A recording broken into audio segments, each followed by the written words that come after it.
of God. Statement of Tajik protesters in Warsaw. We as citizens of Tajikistan are seriously concerned over the brutally and repressively government actions against political figures, severe restrictions of freedom, torture of political prisoners and indiscrimination, mass arrests as well as over the world's economic and social situation. We believe that policies of Mr. Emomali Rahmon, President of Tajikistan, and his close team led to this crisis. After peace agreement in 1997, Tajikistan has been a relatively free and democratic country in Central Asian region.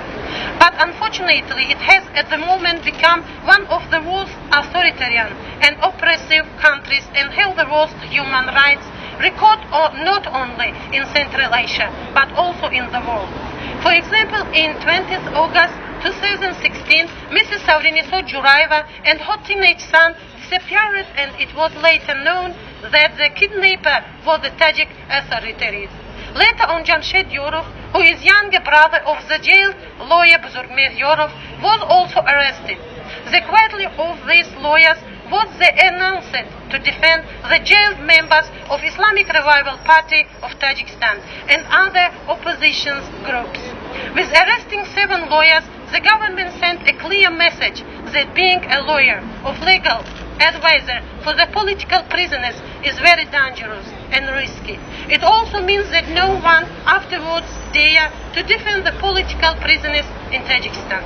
Due to government repression and persecution,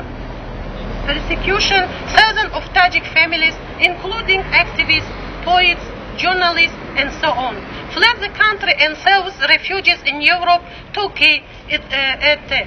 And if this crisis continues in Tajikistan, it means more refugees will come to Europe. The ruling elite always tries to make new crises in the country in order to increase their power, to achieve their goals.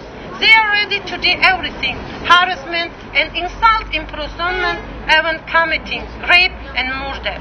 For them, human rights and democratic values are nothing, and they care about neither human feelings nor nation values. What they care about is only the interest of the ruling family, taking advantage from the world situation and under the pretext of combating terrorism and violent extremism.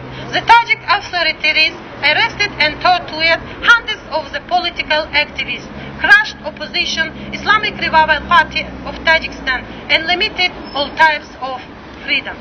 These oppressive policies led thousands of young Tajiks to join the extremist groups in Syria and Iraq and caused the growth of terrorism in a region that faces threats from violent extremist forces.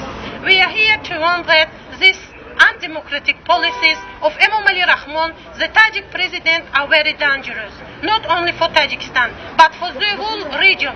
These brutal policies will lead to growth the terrorism, additional wave of refugees to Europe, more human sufferings, and worse human rights crisis. In the end, we believe that it is a shame to international police Interpol for issuing a red notice against Mr. Muhyiddin Kabiri, chairman of the Islamic Revival Party of Tajikistan, the main opposition party, which is published in the Interpol public website, because all charges against him are false, fabricated and politically motivated. So with citizens of Tajikistan call on international community and international organizations, as well as on friendly countries, to urge to the Tajik government to release all jailed lawyers and political prisoners and make an end to all types of violence and torture against its citizens, to stop repression and harassment against political activists and their families inside and outside the country, to fully implement its commitment of human rights and democratic values, and to end all restriction of freedom and oppressive actions. In addition, we urge the international community to impose sanctions against some high-ranking officials of Rahman government who have direct links to torture and violence of human rights. Thank you very much for your attention.